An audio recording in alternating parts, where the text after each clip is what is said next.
Hello बच्चों। तो आज की क्लास के अंदर हमें जेई 2020 के दो क्वेश्चन डिस्कस करने हैं। दोनों ही 8 जैन को मॉर्निंग शिफ्ट के अंदर पूछे गए थे। फर्स्ट शिफ्ट मतलब मॉर्निंग शिफ्ट में पूछे गए थे। सेम पेपर के क्वेश्चन, ठीक है। और दोनों के दोनों क्वेश्चन एक ही chapter that is periodic classification के हैं और कॉन्सेप्ट भी एक ही है, आयनाइजेशन एनर्जी पे बेस्ड क्वेश्चन है, ठीक है। तो पहला क्वेश्चन कहता है the correct order of first ionization energy of the following metals. आपको 4 मेटल्स गिवन है, सोडियम, मैग्नीशियम, एल्यूमिनियम और सिलिकॉन। आपको आई का करेक्ट ऑर्डर बताना है।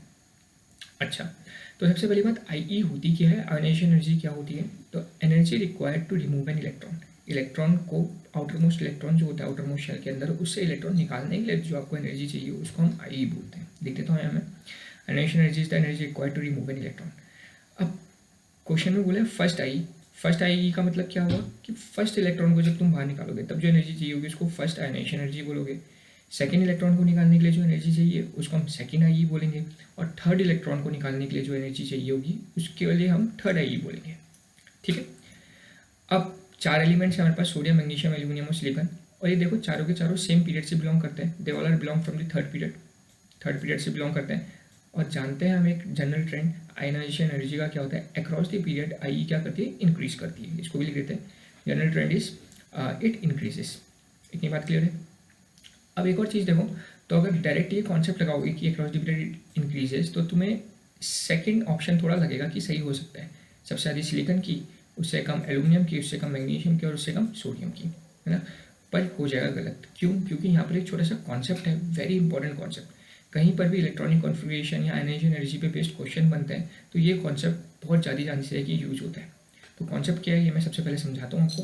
तो कॉन्सेप्ट कहता है कि जो हाफ फील्ड या फुल फील्ड ऑर्बिटल्स होते हैं they are more stable than other orbitals, ठीक है। तो लिख देता हूँ इसको, half filled and full filled orbitals are more stable, so there should always less energy required. बहुत ध्यान से देखो, so there should always less energy required for removing one electron so as to achieve these configuration. मतलब अगर एक electron निकाल के by the way या तो हाफ फील्ड कॉन्फिगरेशन या तो फुल फील्ड कॉन्फिगरेशन अचीव हो रही है तो हमेशा वहाँ क्या होगी, कम अमाउंट ऑफ एनर्जी चाहिए होगी, ठीक है। क्योंकि वो स्टेबल बन रहा है और कोई भी चीज़ स्टेबल बनना चाहती है तो थोड़ी सी अमाउंट की एनर्जी दोगे तो वो स्टेबल बन जाएगा, ठीक है।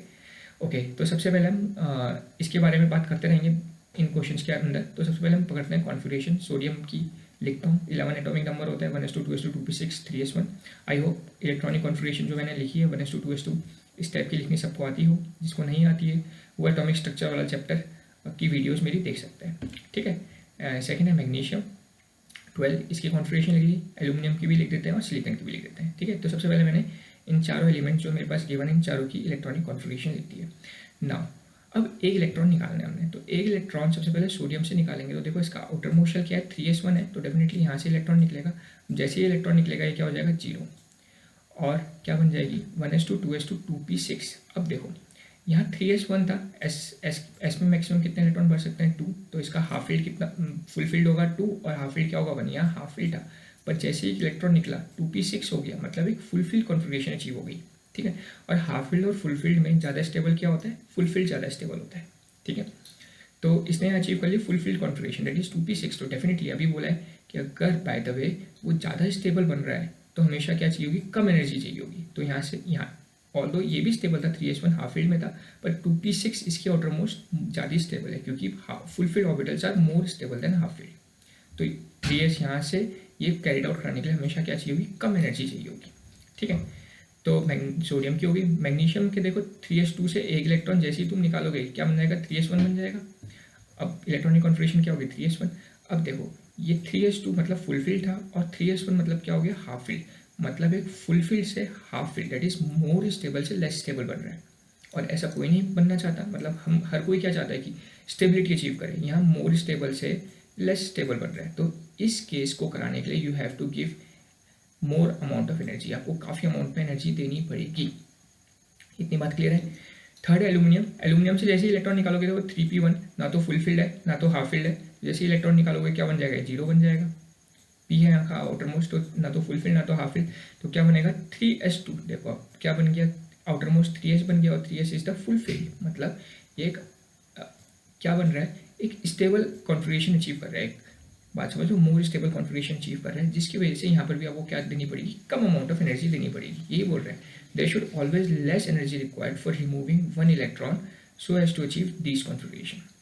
ये बात समझ आ गई। और लास्ट है सिलिकॉन। सिलिकॉन के लिए तो एक इलेक्ट्रॉन निकालोगे कोई फायदा है नहीं यहाँ पर, तो 3p1 बनेगा। तो देखो ना तो ये स्टेबल है ना तो ये स्टेबल है, क्योंकि यहाँ पर भी 3p2 था, ना ही हाफ फील्ड है ना ही फुल फील्ड है, ना ही ये स्टेबल है। तो यहाँ पर भी डेफिनेटली बिकॉज ऑफ देखो 3s2 एल्यूमिनियम में भी और 3s2 सिलिकॉन में भी है, तो यहाँ हमें एल्यूमिनियम से थोड़ी ज़्यादा ही अमाउंट में एनर्जी देनी पड़ेगी। आगे बात समझ में। किसी बच्चों को डाउट हो सकता है कि सर सिलिकॉन में एल्यूमिनियम से ज़्यादा क्यों देनी पड़ेगी, क्योंकि 3s2 तो फिर एल्यूमिनियम में है और 3s2 तो सिलिकॉन में भी है। देखो तो डेफिनेटली, और 3s2 के अलावा क्या है, एक और ऑर्बिटल 3p1। तो इस केस में सिलिकॉन के केस में एल्यूमिनियम से तुम्हें ज़्यादा देनी पड़ेगी और मैग्नीशियम से भी डेफिनेटली ज़्यादा देनी पड़ेगी। ठीक है, तो ऑर्डर क्या आएगा, सबसे कम किस में देनी पड़ेगी, सोडियम में, उसके बाद किस में देनी पड़ेगी, एल्यूमिनियम में, उसके बाद मैग्नीशियम में। मैग्नीशियम में एल्यूमिनियम से ज़्यादा देनी पड़ेगी, क्यों, क्योंकि एक मोर स्टेबल से लेस स्टेबल की तरफ बढ़ रहा है। ठीक है, पहले सोडियम आ गया फर्स्ट नंबर पे, सेकंड नंबर पे आ गया एल्यूमिनियम, थर्ड नंबर पे आ गया आपका मैग्नीशियम और फोर्थ नंबर पे आ गया आपका सिलिकॉन। तो ये आपका ऑर्डर होगा। तो फर्स्ट फिर कौन सा ऑप्शन दिख रहा है, देखो सबसे कम है सोडियम की, फिर है सेकंड एल्यूमिनियम की 577, फिर है मैग्नीशियम की 786 और सॉरी ठीक है, तो first will be your option. इतनी बात समझ आ गई। Okay, now coming to the second question. Second question बोलता है the following least third IE is for, सबसे कम थर्ड आयनाइजेशन एनर्जी क्या होगी। तो थर्ड का मतलब क्या है, energy required to remove third electron. ये भी थोड़ी देर पहले मैंने बोला था, पहले इलेक्ट्रॉन को निकालने के लिए जो एनर्जी चाहिए उसको फर्स्ट IE, सेकंड को निकालने के लिए उसको सेकंड IE, थर्ड को निकालने के लिए उसको थर्ड IE। तो सबसे पहले मैं इन एलिमेंट्स का भी इलेक्ट्रॉनिक कॉन्फिगरेशन लिख देता हूँ। सपोज Mn का, ये फिर से आप लोग को पता होना चाहिए, Mn का लिख दिया, आयरन का लिख देता हूँ, कोबाल्ट का लिख देता हूँ और निकल का लिख देता हूँ, सबकी इलेक्ट्रॉनिक कॉन्फिगरेशन लिख दी। अब सबसे पहले मैं क्या करता हूँ, दो इलेक्ट्रॉन निकालता हूँ। ठीक है, डायरेक्टली मैं थर्ड नहीं निकाल रहा हूँ, दो निकाल रहा हूँ। तो दो सबसे हम जानते हैं, सबसे आउटर मोस्ट शेल कौन सा, अच्छा यहाँ पर ध्यान रखना D से इलेक्ट्रॉन नहीं निकलेगा, क्योंकि D इज द 3D, और 3 के बाद कौन सा शेल, पहले लिखते टाइम हम पहले लिखते हैं, पर एक्चुअल में फोर्थ क्या होगा, 3 के बाद ही होगा। तो सबसे पहले जो इलेक्ट्रॉन निकलता है कहाँ से निकलता है, 4 से निकलता है। तो यहाँ से भी 4 से निकलेगा, यहाँ से भी 4 से निकलेगा, यहाँ से भी 4 से निकलेगा और यहाँ से भी 4 से निकलेगा।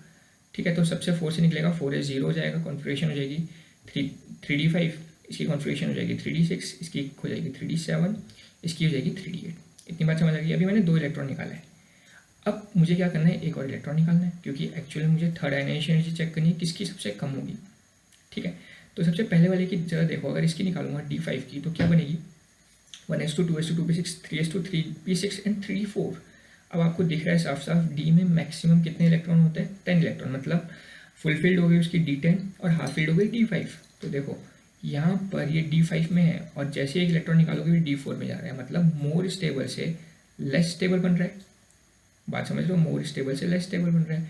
और अगर ये करने के लिए आपको यहाँ क्या चाहिए होगी, ज़्यादा अमाउंट में energy, you have to give more amount of energy, क्योंकि मोर स्टेबल से लेस स्टेबल बन रहा है। ठीक है, पहले भी ये डिस्कस किया था। सेकंड इज D6, यहाँ D6 है, यहाँ से जैसे एक इलेक्ट्रॉन निकालोगे तो क्या बनेगा, D5 बनेगा। इतनी बात समझ आई, क्या बनेगा आपका, D5 बन जाएगा। और D5 का क्या होता है, D5 आपको दिख रहा है 3d6 है, ना तो फुल फील्ड है ना तो हाफ फील्ड है, पर यहाँ पर D5 का मतलब हाफ फील्ड कॉन्फिगरेशन, और इसने हाफ फील्ड कॉन्फिगरेशन अचीव कर लिया आयरन ने। और मैंने अभी भी बोला था, जब भी वो हमेशा कम एनर्जी चाहिए होती है टू अचीव दीज कॉन्फिगरेशन, मतलब हाफ फील्ड या फुल फील्ड में से अगर कोई अचीव कर रहा है तो हमेशा कम चाहिए होगी। तो डेफिनेटली इसी पॉइंट में सबसे कम एनर्जी चाहिए होगी। इतनी बात समझ आ गई, इतने में कोई डाउट। ओके, एक चीज़ और, जैसे यहाँ इसको हम Fe3+ भी बोल सकते हैं, क्योंकि यहाँ पर दो इलेक्ट्रॉन यहाँ पर निकले, एक इलेक्ट्रॉन यहाँ पर निकला, टोटल कितने इलेक्ट्रॉन निकल गए, 3 इलेक्ट्रॉन निकल गए। तो मैं इसको क्या बोलता हूँ, Fe3+, और इस वाले को क्या बोलता हूँ, यहाँ 2 इलेक्ट्रॉन निकले तो इसको Fe2+ बोलता हूँ। यहाँ पर एक और क्वेश्चन बनता है कि Fe3+ और Fe2+ में ज़्यादा स्टेबल कौन है। तो अब समझिएगा क्या होगा आप लोग को, Fe3+ is more stable than Fe2+। Why, because of half filled configuration, और हाफ फील्ड कॉन्फिगरेशन ज़्यादा स्टेबल होती है। ठीक है, अभी ज़्यादा स्टेबल होती है हाफ फील्ड और फुल फील्ड क्यों होती है, इसका रीजन मैं दूसरी क्लास के अंदर दूंगा, क्योंकि यहाँ पर वीडियो बहुत लंबा हो जाएगा अगर ये पूरा एक्सप्लेनेशन दूंगा। तो केवल अभी आप ध्यान रखो कि half filled and full filled are more stable. ठीक है, और कोबाल्ट की अगर बात करोगे तो D7 से कोई फ़ायदा नहीं होगा, D6 बनेगा, और D8 में भी कोई फ़ायदा नहीं होगा, D7 बनेगा। तो यहाँ पर भी ज़्यादा एनर्जी चाहिए होगी, यहाँ पर भी ज़्यादा एनर्जी, तो लीस्ट एनर्जी किस में चाहिए होगी, आयरन में चाहिए होगी। तो आयरन आपका आंसर हो जाएगा।